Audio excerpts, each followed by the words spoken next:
En fait, au niveau du barreau de la Croix des Bouquets, cet atelier de formation revêt pour nous un double caractère, ou mieux, nous offre un double avantage. D'abord, il permettra aux avocates et avocats du barreau de mieux appréhender, de mieux assimiler la notion de corruption et ses corollaires pour pouvoir renforcer leur capacité par l'obtention d'outils nécessaires à cette fin.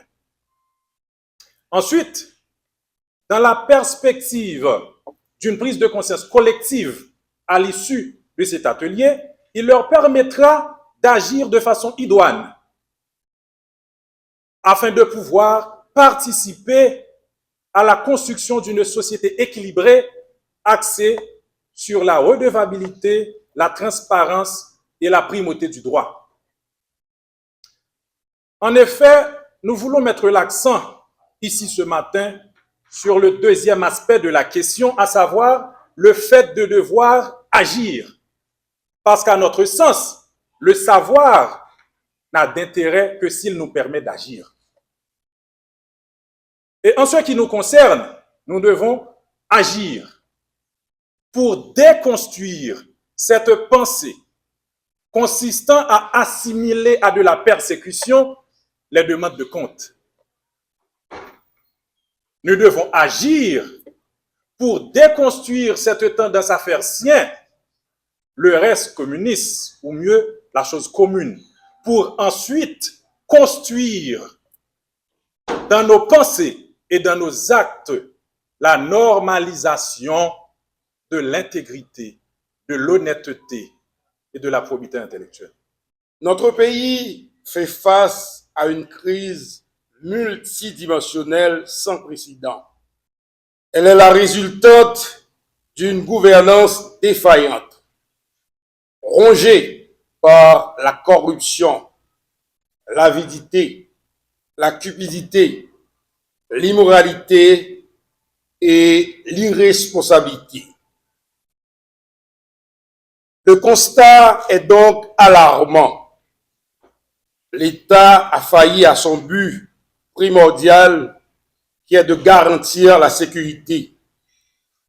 La décrépitude de nos institutions, l'effritement de nos valeurs et l'indifférence absolue aux besoins élémentaires et essentiels du peuple haïtien en sont les conséquences.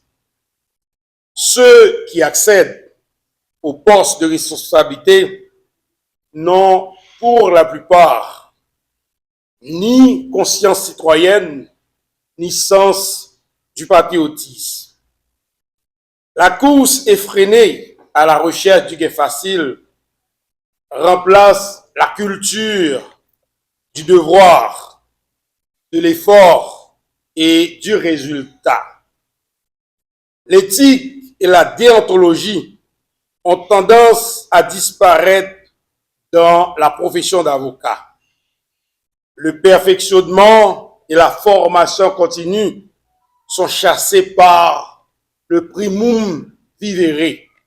J'ose croire ou espérer que cet atelier de formation autour du thème « Le rôle des acteurs judiciaires dans la lutte contre la corruption » qu'organise le barreau de la Croix des Bouquets de concert avec l'ULCC et l'ONUDC apporte un plus au savoir-faire des professionnels du droit.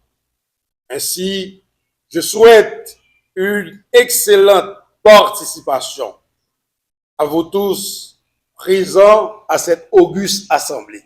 Il s'agit maintenant d'un cri de ralliement en faveur d'une action plus concertée pour lutter contre ce fléau afin d'atténuer ses effets néfastes et multidimensionnels. Il n'est pas sans savoir que la corruption est un crime financier perpétré contre la communauté tout entière. Les deniers publics sont détournés au profit de certains individus et au détriment du bien-être collectif.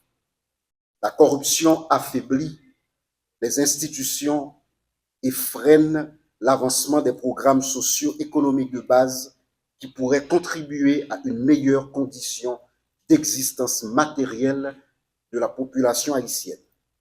Chaque scandale financier contribue à éroder davantage la confiance des citoyens envers les institutions. L'état de droit se trouve alors ébranlé, ce qui favorise l'impunité et une large visibilité gratuite des auteurs des actes de corruption. Face à ce phénomène complexe, la justice se trouve en première ligne.